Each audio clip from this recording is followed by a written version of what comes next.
উপস্থিত হোৱা আমাৰ সকলোৰে শ্ৰদ্ধাৰ সদৌ অসম চুতীয়া ছাত্ৰ সন্থাৰ সাংস্কৃতিক সম্পাদক বজেন ভূঞা ডাঙৰীয়া, আজি আমাৰ লগতে উপস্থিত থকা সদৌ তিনিচুকীয়া জিলা চুতীয়া ছাত্ৰ সন্থাৰ উপদেষ্টা ঋতু চুতীয়াকে প্ৰমুখ্য কৰি আমাৰ মাজত উপস্থিত থকা আমাৰ তিনিচুকীয়া জিলা চুতীয়া ছাত্ৰ সন্থাৰ সাধাৰণ সম্পাদক গংগাধৰ শইকীয়া, আজিৰ এই সংবাদ মেলত উপস্থিত থকা অসমৰ বিভিন্ন ক্ষেত্ৰত সংবাদ সংগ্ৰহ কৰা সংবাদদাতাসকল, সাংবাদিক বন্ধুসকল, উপস্থিত সন্থাৰ নেতৃবৰ্গ, সদৌ তিনিচুকীয়া জিলা চুতীয়া ছাত্ৰ সন্থাৰ পবিত্ৰ মজিয়াৰ পৰা আমি আজি এই সংবাদ অসমীয়া ভাষা ধ্ৰুপদী ভাষাৰূপে স্বীকৃতি লাভ কৰাৰ সুবাদত তিনিচুকীয়া ৰাজ্যিক গ্ৰন্থমেলা অহা 10 ডিচেম্বৰৰ পৰা 16 ডিচেম্বৰলৈ আমি তিনিচুকীয়া বৰদলৈ নগৰ খেলপথাৰত 7 দিনীয়া কাৰ্যক্ৰমণিকাৰে আমি এই গ্ৰন্থমেলাখনি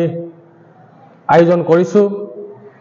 আজি আমি ইয়াতে সংবাদমেল সম্বোধন কৰাৰ কাৰণটো এই গ্ৰন্থমেলাৰ লগতে জড়িত কাৰণ, গতিকেলৈ মই পোনপ্ৰথমে আমাৰ তিনিচুকীয়াত হ'ব লগা ৰাজ্যিক গ্ৰন্থমেলালৈ সমূহ অসমবাসী ৰাইজক শ্ৰদ্ধাৰে নিমন্ত্ৰণ জনাইছোঁ। সকলোৰে সহায় সহযোগিতা উপস্থিতি আমি একান্তই কামনা কৰিছোঁ। ইয়াতে আমি অসম ভিত্তিত দিহানাম প্ৰতিযোগিতা, অসম ভিত্তিত তৰ্ক প্ৰতিযোগিতা, অসম ভিত্তিত কুইজ প্ৰতিযোগিতা, সৃষ্টিশীল নৃত্য, বক্তৃতা প্ৰতিযোগিতা, লগতে ইয়াতে 6 জনগোষ্ঠীৰ জনজাতিকৰণৰ বিষয়বস্তুৰ ওপৰত এখনি আলোচনা সত্ৰ, লগতে মুকলি সভা, কবি সন্মিলন, এনেধৰণে আমি বৃহৎ কাৰ্যসূচীৰে এই গ্ৰন্থমেলাখনি আয়োজন কৰিবলৈ আগবাঢ়িছোঁ। প্ৰতিটো কাৰ্যসূচীত সমূহ তিনিচুকীয়াবাসী ৰাইজৰ লগতে বৌদ্ধিক সমাজ, শিক্ষাবিদ, লেখক লেখিকা, সাহিত্যিকসকল সকলোৰে উপস্থিতি সহায় সহযোগিতা আমি একান্তই কামনা কৰিছোঁ। কথা হ'ল, এই গ্ৰন্থমেলাৰ লগতে সংগতি ৰাখি আমি বিভিন্ন ধৰণৰ চৰকাৰী বেচৰকাৰী বিভিন্ন অনুষ্ঠান প্ৰতিষ্ঠান, বিভিন্ন ব্যক্তিবিশেষৰ ওচৰলৈ আমি গৈছোঁ। গ্ৰন্থমেলাখন অনুষ্ঠিত কৰাৰ ক্ষেত্ৰত দিহা পৰামৰ্শ, সহায় সহযোগিতা কামনা কৰি থকাৰ মাজতেই যোৱা কালি 6 তাৰিখ আমাৰ তিনিচুকীয়া জিলা প্ৰশাসনৰ কাষলৈ আমি গৈছিলোঁ। ইয়াৰ আগতেও আমি জিলা প্ৰশাসনক এই অনুষ্ঠানটোত নিমন্ত্ৰণ জনাইছিলোঁ। কিন্তু কথা হ'ল, তিনিচুকীয়া জিলা আয়ুক্তৰ যি ধৰণৰ সহায় সহযোগিতা আমি কামনা কৰিছিলোঁ, তেনেধৰণৰ সহায় সহযোগিতা সঁহাৰি আমি নাপালোঁ। ইয়াৰ ক্ষেত্ৰত উক্ত ঘটনাৰ সন্দৰ্ভত বিতংভাৱে ক'বৰ বাবে মই আমাৰ তিনিচুকীয়া জিলা চুতীয়া ছাত্ৰ সন্থাৰ উপদেষ্টা ঋতু চুতীয়া ডাঙৰীয়াক অনুৰোধ জনাইছোঁ। গ্ৰন্থমেলাৰ বিষয়ে মই তেনেকৈ বিশেষ নকওঁ। গ্ৰন্থমেলাৰ বিষয়ে ইতিমধ্যে আমাৰ সভাপতি ডাঙৰীয়া ইতিমধ্যে আপোনালোকৰ আগত অৱগত কৰিলে। এতিয়া কথা হ'ল, যোৱা কালি আমি গ্ৰন্থমেলাৰ কাৰণে সহায় সহযোগিতা বিচাৰি আমাৰ জিলা প্ৰশাসনৰ তথা আয়ুক্ত মহোদয়ৰ ওচৰলৈ আমি কাষ চাপিছিলোঁ। তাৰ আগতে আমি প্ৰথমতে কৈ ল'ব লাগিব যে পৰহি 5 তাৰিখে আমি যিহেতু আমাৰ অভিভাৱক মন্ত্ৰী তথা আমাৰ নিজৰ জ্ঞাতিয়ে বিমল বৰা ডাঙৰীয়াৰ ওচৰলৈ আমি গৈছিলোঁ। তেখেতে আমাক পৰামৰ্শ দিছিল যে আমাৰ জিলাৰ আয়ুক্তৰ ওচৰলৈ যাবলৈ তেখেতে পৰামৰ্শ দিছিল, আৰু আমাৰ সন্মুখতে তেখেতে আয়ুক্ত ডাঙৰীয়ালৈ এটা ফোন কল কৰি তেখেতে পেণ্ডেলটো আমাৰ সহায় সহযোগিতা আগবঢ়াবৰ কাৰণে তেখেতে পৰামৰ্শ আগবঢ়াইছিল। আৰু সেই মৰ্মে আমি যোৱাকালি আমি তেখেতৰ ওচৰলৈ আহিছিলোঁ আৰু এখন আমি চিঠি প্ৰদান কৰিছিলোঁ। আমি তেখেতক এই অনুষ্ঠানলৈ তেখেতৰ নিমন্ত্ৰণীয় আমি জনাইছিলোঁ। কিন্তু তেতিয়া তেখেতে পঞ্চায়তে নৎসাত কৰিছিল। আয়ুক্ত মহোদয় পঞ্চায়তে নৎসাত কৰাৰ লগতে আমাক যেতিয়া আমি সুধিছিলোঁ যে আপুনি পেণ্ডেলটো তেখেতে দিব নোৱাৰোঁ বুলি কোৱাৰ পিছত আমি তেখেতক সুধিছিলোঁ যে এটা কথা মই কৈছিলোঁ যে আপুনি কি সহায় কৰিব পাৰিব। এই কথাষাৰ কোৱাৰ লগে লগে তেখেতে আক্ৰমণাত্মকভাৱে তেখেতে এনেকুৱা ধৰণৰ এটা উদ্ভট কিছুমান বাক্যবান আমাক নিক্ষেপ কৰিছিল যে আমাৰ আচলতে আমি এই অনুষ্ঠানটো পাতি আমি ভুলেই কৰিলোঁ নেকি, তেনেকুৱা এটা আমাৰ মনলৈ আহিছিল। তেখেতে আমাক কৈছিল যে তুমি কি ক'ব বিচাৰিছা, মই DC হয়, এইখন জিলাৰ মই DC হয়, তুমি DC সন্মুখত কথা পাতি আছা, তুমি DC কেনেকৈ কথা ক'ব লাগে নাজানা, তোমাক ইচ্ছা কৰিলে এতিয়াই আমি জেলত ভৰাই দিব পাৰোঁ। তেনেকুৱা ধৰণৰকৈ ডাঙৰকৈ গোটেই মানুহজন ৰঙা চঙা পৰি গৈছে। আৰু আমাৰ আগত একদম ইয়াৰ আৰু ক'বা ভাষা আৰু বুজাব নোৱাৰি। আমাৰ গোটেই কেইজন আমি আচলতে কোনো ভাষাই বিচাৰি নাপালোঁ, যিহেতু তেখেত এজন DC হয়, আয়ুক্ত মহোদয় আহোঁ তেনেকৈ আমি তেখেতক আমি যুক্তি তৰ্ক কৰিব নিবিচাৰিলোঁ। আমি লগে লগে তাৰ পৰা আমি প্ৰস্থান কৰিলোঁ। আচলতে এতিয়া কথা হ'ল অকল যোৱাকালি যে এনেকুৱা ঘটনা ঘটিছে সেইটো নহয়, আমি আগতেও তেখেতৰ ওচৰলৈ গৈছিলোঁ, আগতে এটা বেলেগ বিষয়ত আমি তেখেতৰ ওচৰলৈ গৈছিলোঁ, সাধাৰণ ৰাইজৰ কিছুমান সমস্যা সমাধানৰ কাৰণে আমি তেখেতৰ ওচৰলৈ কাষ চাপিছিলোঁ। সেইবাৰো তেখেতে কোনো ধৰণৰ আমি কি ক'ব বিচাৰিছোঁ, কি সমস্যা লৈ গৈছিলোঁ, এইখিনি কথা তেখেতে শুনাৰ ধৈৰ্য তেখেতৰ নাই। তাৰ বাহিৰে আমি ডিচিৰ সন্মুখত তোমালোকে কেনে কথা ক'ব লাগে নাজানা, বা ডিচিক তোমালোকে কথা ক'বলৈ আহিছা, এনেকুৱা ধৰণৰ কথা কৈ আমাক আগতেই তেখেতৰ এনেকুৱা ধৰণৰ অদ্ভুত মন্তব্য তেখেতে আগবঢ়াইছে। এতিয়া আমাৰ কথা হ'ল যে তেখেত আমাৰ জিলাখনৰ মুৰব্বী, আমাৰ জিলাখনৰ মুৰব্বীজনক আমাৰ যিবিলাক সমস্যা, এই সমস্যাসমূহ সমাধানৰ কাৰণে সমাধানৰ পথ বিচাৰি আমি তেখেতৰ ওচৰলৈ যাওঁ। তেখেতে যদি আমাৰ সমস্যাবোৰ শুনাই যদি তেখেতৰ ধৈৰ্য নাথাকে, তেনেহ'লে সমাধান কেনেকৈ হ'ব?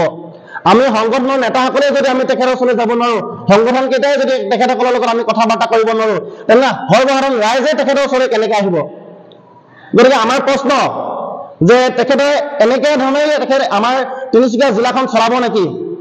আমাৰ তিনিচুকীয়া জিলাখনৰ প্ৰশাসনিক ব্যৱস্থাটো এনেকৈয়ে তেখেতে আগবঢ়াই লৈ যাব নেকি? আৰু সেইকাৰণে আমি ইতিমধ্যে আমি এই কথাখিনি আমাৰ লিখিতভাৱে আমি মুখ্যমন্ত্ৰীলৈ আমি প্ৰেৰণ কৰিম। আমি আমাৰ অভিভাৱক মন্ত্ৰী বিমল বৰা ডাঙৰীয়াক ইতিমধ্যে আমি কথাখিনি জনোৱা হৈছে, আৰু আমি আশা ৰাখিছোঁ যে মুখ্যমন্ত্ৰী ডাঙৰীয়াই আমাৰ তিনিচুকীয়া জিলাৰ অকল আমাৰ বুলি নহয়, আমাৰ সংগঠনটোৰ বুলি নহয়, তিনিচুকীয়া জিলাৰ অসমীয়া ৰাইজৰ আবেগ অনুভূতি তথা সমস্যাসমূহ সমাধানৰ ক্ষেত্ৰত সহায় সহযোগিতা হোৱাকৈ যাতে এই আয়ুক্তজনক অতি শীঘ্ৰে ইয়াৰ পৰা অন্য ঠাইলৈ প্ৰেৰণ কৰে, বদলি কৰে, তাৰ কাৰণে আমাৰ তিনিচুকীয়া জিলা চুতীয়া ছাত্ৰ সন্থাৰ পৰা আমাৰ বিনম্ৰ আহ্বান। আমি আপোনালোকে নিশ্চয় জানে যে আজি কিছুদিনৰ পূৰ্বে মৰাণ ছাত্ৰ সন্থা আৰু মটক যুৱ ছাত্ৰ পৰিষদে এটা জনজাতিকৰণৰ দাবীত তিনিচুকীয়া জিলা আৰু ডিব্ৰুগড় জিলা বন্ধ ৰাখিছিল, আৰু তেখেতে তেতিয়াও এটা মন্তব্য আগবঢ়াইছিল যে স্বঘোষিত সংগঠন গোটেই অসমত মৰাণ ছাত্ৰ সন্থা আৰু মটক যুৱ ছাত্ৰ পৰিষদ সকলোৱে চিনি পায়। তাৰ পিছত সেই সংগঠনকেইটা তেখেতে কৈছিল যে স্বঘোষিত সংগঠন। গতিকে এনেকুৱা এজন আয়ুক্তৰ পৰা অকল আমাৰ চুতীয়া ছাত্ৰ সন্থা বুলি নহয়, এনেকুৱা এজন আয়ুক্তৰ পৰা আমি আচলতে জিলাখনৰ এই সংগঠন কেইটাই বা জিলাখনৰ সাধাৰণ জনতাই কি আশা কৰিব পাৰি? গতিকে আমাৰ জিলাখনত যাতে সৰ্বদিশে যাতে উন্নয়নৰ কাৰণে এই কি বুলি কয় আমাৰ ডিচিজনে আগবাঢ়ক, তাৰ কাৰণে এই ডিচিজন ইয়াৰ পৰা বদলীকৰণৰ কৰা ব্যৱস্থা গ্ৰহণ কৰক। ইয়াৰ উপৰি আমি চৰকাৰলৈ, আমাৰ মুখ্যমন্ত্ৰী মহোদয়লৈ আৰু আমাৰ অভিভাৱক মন্ত্ৰীলৈ আৰু আমাৰ ৰাজ্যপাললৈ আমি আহ্বান জনাইছোঁ। ধন্যবাদ।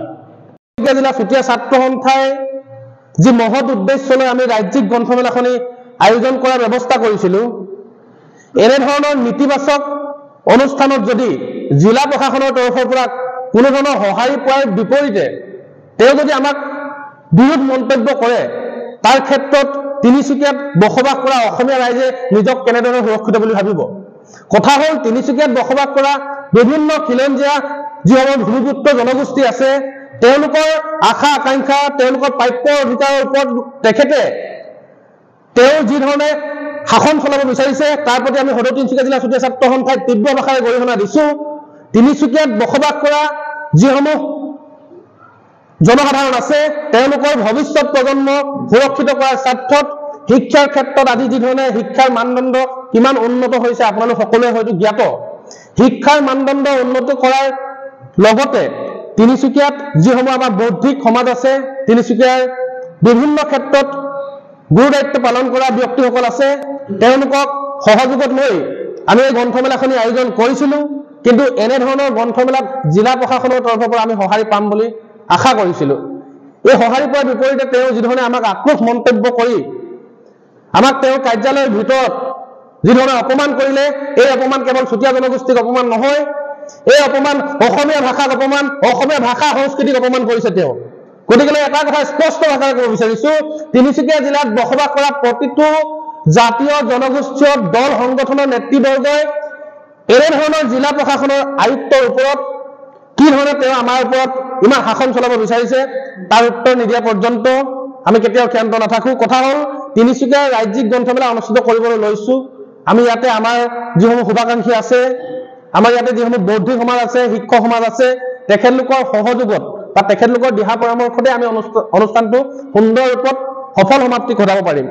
কিন্তু তাৰ বিপৰীতে গৈ জিলা প্ৰশাসনৰ ফালৰ পৰা যদি আমি এনেকুৱা ধৰণৰ নিগেটিভ কিছুমান কথা বাৰ্তা শুনিবলৈ পাওঁ, তাৰ ক্ষেত্ৰত আমি ভৱিষ্যতে কি ধৰণে আমি তিনিচুকীয়াত বসবাস কৰা অসমীয়া জ্ঞাতি ৰাইজৰ অভাৱ অভিযোগ লৈ আমি কাম কৰিম, তাৰ প্ৰতি আমি চিন্তাত পৰিছো। গতিকেলৈ আহ্বান জনাইছো অসমৰ মুখ্যমন্ত্ৰীক, আহ্বান জনাইছো অসমৰ ৰাজ্যপাল, তেখেতলোকে এনেধৰণৰ যিসমূহ জিলাৰ নেতৃত্ব বহন কৰা ব্যক্তি আছে, আয়ুক্তসকলক তেখেতলোকে এনেধৰণৰ বিৰূপ মন্তব্য কৰাৰ পৰা বিৰত থাকিবৰ বাবে আহ্বান জনাওক। আৰু বিশেষভাৱে মই এইটো কথা ক'ব বিচাৰিছো, আমাৰ তিনিচুকীয়া জিলাৰ অভিভাৱক মন্ত্ৰীৰ জৰিয়তে তেখেতলৈ ফোন অহাৰ পাছতো তেওঁৰ ওচৰত আমি বিশেষ ধৰণে কিবা সহায় সহযোগিতা বিচাৰি যোৱা নাই। তেওঁক আমি নিমন্ত্ৰণ জনাইছো, অনুষ্ঠানটোত তেওঁ সহযোগিতা কামনা কৰিছিলো, কিন্তু তেওঁ এনেধৰণে আমাক কথাখিনি অৱতাৰণ কৰিলে যেন আমি তেওঁৰ ওচৰত পইচা বিচাৰি গৈছো। তেওঁ আমাক কৈছে যে 144 লাগি আছে, 144 লাগি থকাৰ সময়ত ধন সংগ্ৰহ কৰা। কিন্তু আমি এটা কথা স্পষ্টকৈ ক'ব পাৰো যে তিনিচুকীয়া ৰাজ্যিক গ্ৰন্থমেলাৰ নামত কতো কোনো ধৰণৰ অপ্ৰীতিকৰ পৰিস্থিতি সৃষ্টি কৰি চুতীয়া ছাত্ৰ সন্থাই ধন সংগ্ৰহ কৰা নাই।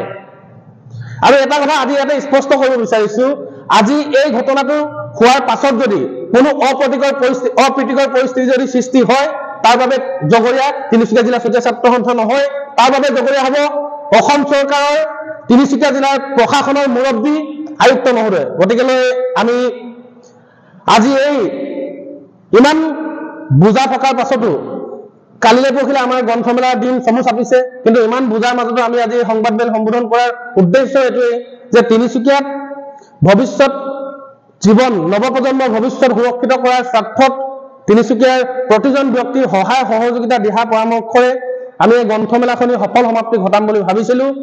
কিন্তু জিলাখনৰ প্ৰশাসনৰ মুৰব্বীজনে যদি এনেধৰণৰ মন্তব্য কৰি আমাক মনবিলাক উঠি অহা প্ৰজন্মৰ যিসমূহ চিন্তাধাৰা, এই চিন্তাধাৰাক বাধা আৰোপ কৰিছে, তাৰ বাবে আমি তেখেতক পুনৰবাৰ গৰিহণা দিছো। আশা ৰাখিছো তেখেতক বেলেগ জিলালৈ স্থানান্তৰ কৰি তিনিচুকীয়া জিলাত এনে এজন প্ৰভাৰীক দায়িত্ব দিয়ক, যাতে তেওঁ সমগ্ৰ তিনিচুকীয়াৰ ভৱিষ্যত সুৰক্ষিত স্বাৰ্থত মাত মাতি বিভিন্ন ধৰণৰ অনুষ্ঠান প্ৰতিষ্ঠানৰ লগত সহযোগিতা কৰি আমাৰ তিনিচুকীয়া জিলাৰ ভৱিষ্যত প্ৰজন্মৰ দুৱাৰ মুকলি কৰক। আজি শেষত এটা কথা ক'ব বিচাৰিছো, আমাৰ লগত যি ঘটনা সংঘটিত হ'ল বা আমাৰ লগত জিলা আয়ুক্ত মহোদয়ে যি ধৰণে কথা বাৰ্তা কৰিলে, পৰৱৰ্তী সময়ত যাতে কোনো ব্যক্তি, কোনো অনুষ্ঠান বা কোনো ব্যক্তি বিশেষক যাতে তেওঁ এনেধৰণে বিৰূপ মন্তব্য কৰি উভতাই নপঠায়, তাৰ বাবে আহ্বান জনাই আজি সংবাদমেলত উপস্থিত থকা প্ৰতিজন সংবাদদাতা, প্ৰতিজন ব্যক্তিলৈ ধন্যবাদ জনাই আজি সংবাদমেল ইমানতে